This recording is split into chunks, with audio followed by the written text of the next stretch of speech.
Bonjour et bienvenue dans l'art de briller. Je suis Lucie Lortola, coach pour entrepreneurs spécialisée en santé mentale. Aujourd'hui, on va parler d'un symptôme qui arrive à de nombreux entrepreneurs que j'ai pu interroger au cours de ma vie. C'est les angoisses à la tombée de la nuit ou le soir avant de s'endormir, voire les insomnies qui sont en lien avec cette anxiété ressentie la nuit ou au coucher par les entrepreneurs. Alors, il faut savoir que cette angoisse arrive plutôt à la tombée de la nuit chez de nombreuses personnes et selon certaines théories évolutionnistes, la plupart du temps ce serait lié au fait que quand on était des hommes de Cro-Magnon, à la tombée de la nuit, on était en danger. Il fallait être en hypervigilance pour pouvoir se sentir en sécurité et être sûr en fait que personne n'allait nous attaquer, personne n'allait venir de notre grotte pour nous manger. Donc c'est normal en fait que malgré l'évolution, on ait certains restes par rapport à ça. Chez les enfants, ça va être la peur du noir. Et chez de nombreuses personnes, quand la tombée de la nuit arrive, on a une certaine montée d'angoisse qui nous arrive, et donc c'est d'autant plus le cas l'hiver, on a du mal à sortir de chez nous le soir, on a envie de rentrer dans notre petite grotte personnelle, notre petit confort de chez nous, pour se sentir mieux. Et forcément, ça coïncide aussi avec un moment où on a moins d'activité, ça y est, on a arrêté le travail, parfois les enfants sont couchés, on est dans notre lit, sur notre canapé, et on se retrouve tout à coup face à nous-mêmes et à nos pensées. Et si, quand on est actif, on a du mal et on évite de penser à certaines choses, il y a aussi des moments, du coup, où nos pensées, elles peuvent réapparaître beaucoup plus angoissantes, et toutes nos insécurités, nos peurs, tout à coup, surviennent, alors que jusque-là, on a essayé de les mettre sous le tapis. Ça peut aussi nous faire remonter des traumatismes, des peurs qu'on a mis de côté, des inquiétudes qui jusque-là ne nous semblaient pas conscientes. Et forcément, c'est pas très agréable à vivre. Mais en tout cas, voilà, c'est juste pour vous dire qu'aujourd'hui, vous n'êtes pas seul face à ces symptômes-là. Par contre, le mieux c'est de ne pas rester avec et donc d'essayer de travailler dessus avec, il y a plein de solutions possibles. Les symptômes qu'il peut aussi y avoir, donc par rapport à ces angoisses qui arrivent un peu le soir, en début de nuit ou juste avant de s'endormir, ça va être du coup d'avoir des sensations d'oppression, des difficultés à respirer quand on s'endort, un sentiment de panique, voire des cauchemars, ce qui fait que des fois on se réveille en pleine nuit en sursaut. Ça peut être le fait qu'on a la gorge nouée, le ventre noué, ou il y a aussi l'idée d'avoir des insomnies, de juste avoir des difficultés à s'endormir, passer du temps à se retourner et avoir du coup des ruminations comme ça qui nous empêchent de trouver le sommeil. Du coup, souvent, quand ça devient un peu récurrent, le moment du coucher peut devenir une source de stress et ça fait en fait un cercle vicieux. Tu stresses parce que tu vas sûrement avoir du mal à t'endormir, donc tu rumines, donc tu as du mal à t'endormir. Et évidemment, ça a de nombreuses répercussions sur la journée, le fait qu'on ait un manque de sommeil, une carence de sommeil, ça nous donne souvent encore plus de stress et d'anxiété, et en général notre humeur, on va être plus irritable, plus anxieux, etc. Évidemment, il y a des facteurs qui jouent là-dessus, c'est pas seulement une peur du noir, une peur liée à notre évolution, c'est aussi des facteurs du fait que on peut avoir des fois du stress dans notre travail, d'autant plus en tant qu'entrepreneur, on a une charge mentale immense, donc ça peut être dur à gérer quand la nuit arrive.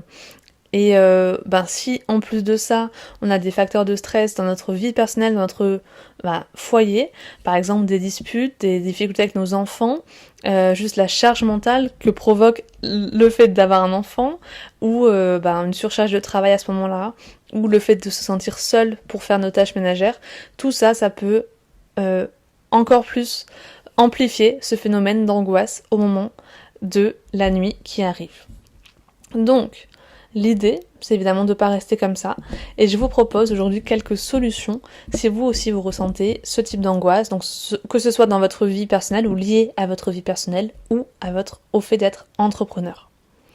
Alors, il va y avoir des conseils un peu bateaux que vous avez peut-être déjà entendus et d'autres que je vais essayer peut-être de vous donner pour que, comment dire, que ce soit un peu plus original. Pas que ce soit seulement des choses que vous avez déjà entendues. Donc, le premier, c'est de privilégier une alimentation plus légère le soir. Je l'ai remarqué aussi, j'ai plus de mal à m'endormir si le soir je me mange une pizza ou un hamburger. Éviter du coup les aliments gras, riches, les plats un peu trop fat, et privilégier des salades, il faut utiliser la viande aussi je crois le soir. En gros, une alimentation un peu plus légère, un repas léger et pris assez tôt. Nous, en France, enfin en tout cas dans le sud de la France, on mange assez tard le soir, vers 20h, voire 21h parfois.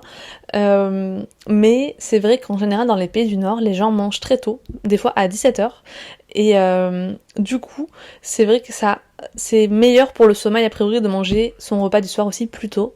Donc voilà, plus léger et plus tôt, ça peut vous aider pour mieux dormir.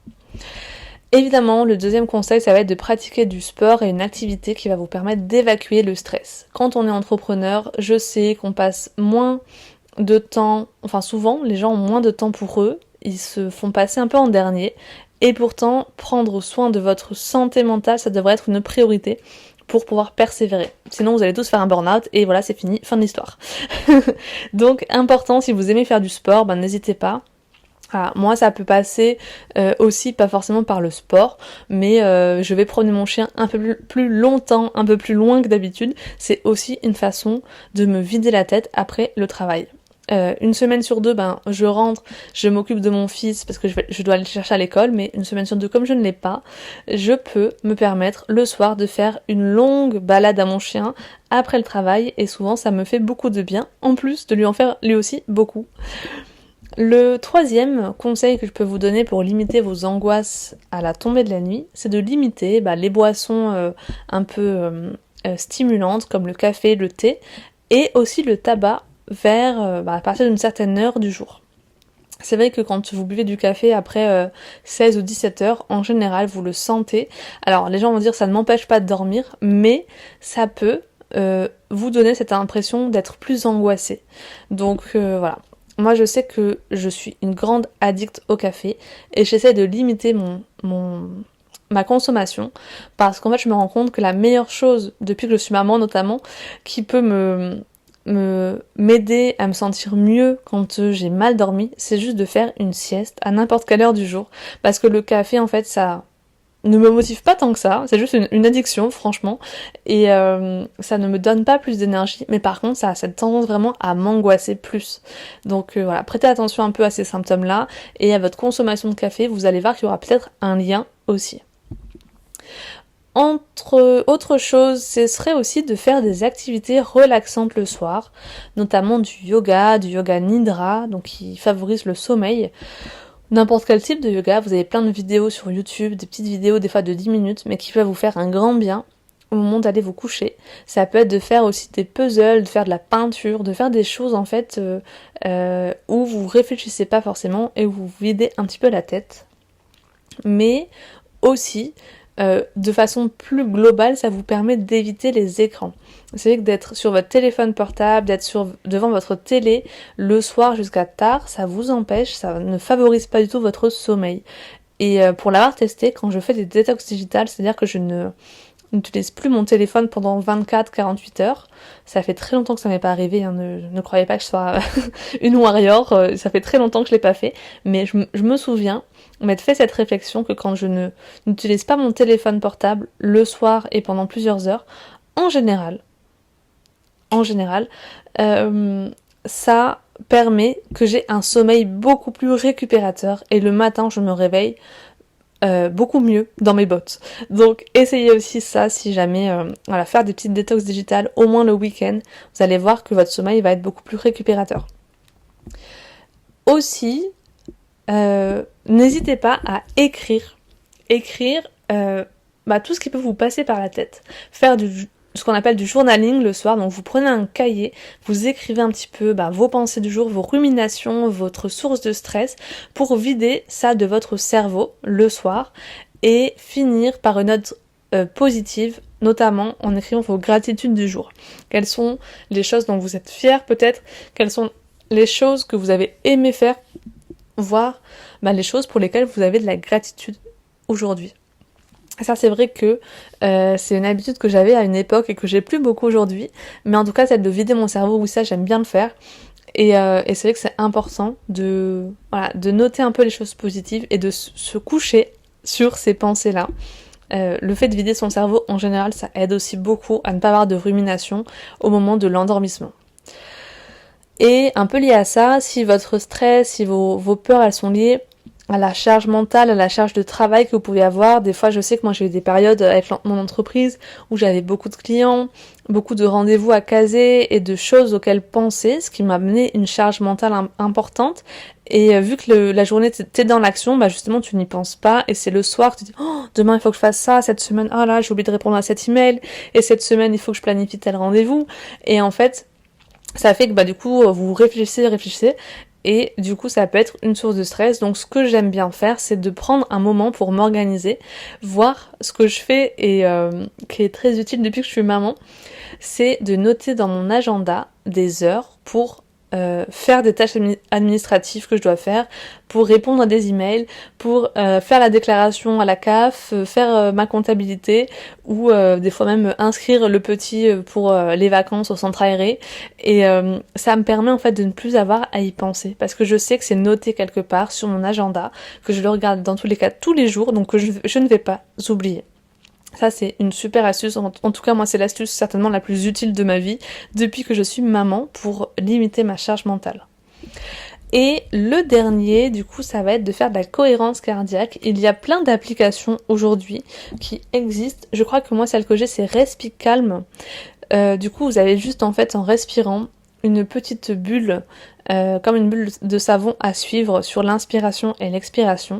Et en fait, ça permet d'apaiser votre mental, de calmer. En général, on préconise de faire ces exercices 3 minutes 3 fois par jour, pendant plusieurs fois par semaine. Donc voilà, n'hésitez pas à essayer ça, c'est totalement gratuit. Et je pense que vraiment la respiration, ça fait des années que je me rends compte que c'est vraiment une clé pour limiter notre stress. Et souvent, quand on est stressé, c'est qu'on respire aussi très mal. Donc de prendre ne serait-ce que 5 minutes dans votre journée, même quand vous êtes en train de faire pipi, j'en sais rien, mais prendre 5 minutes de temps en temps pour faire des exercices de cohérence cardiaque et donc de respiration, je vous assure que ça fait le plus grand bien. Voilà un petit peu ce que je pouvais vous dire sur les angoisses nocturnes. Je sais que beaucoup de personnes, des entrepreneurs, sont atteintes par ça. Les angoisses plutôt au moment de l'endormissement et qui créent du coup des insomnies. N'hésitez pas à me donner vous aussi vos astuces, vos conseils en me répondant en MP sur mon compte Instagram lucie.lortola. Je vous retrouve bientôt pour un prochain épisode de l'Art de briller. En attendant, prenez soin de vous. Et si cet épisode vous a plu, n'hésitez pas à vous abonner au podcast, voire à mettre une note sur la plateforme d'écoute où vous êtes. Merci d'avance pour votre soutien. On se retrouve bientôt. En attendant, prenez soin de vous.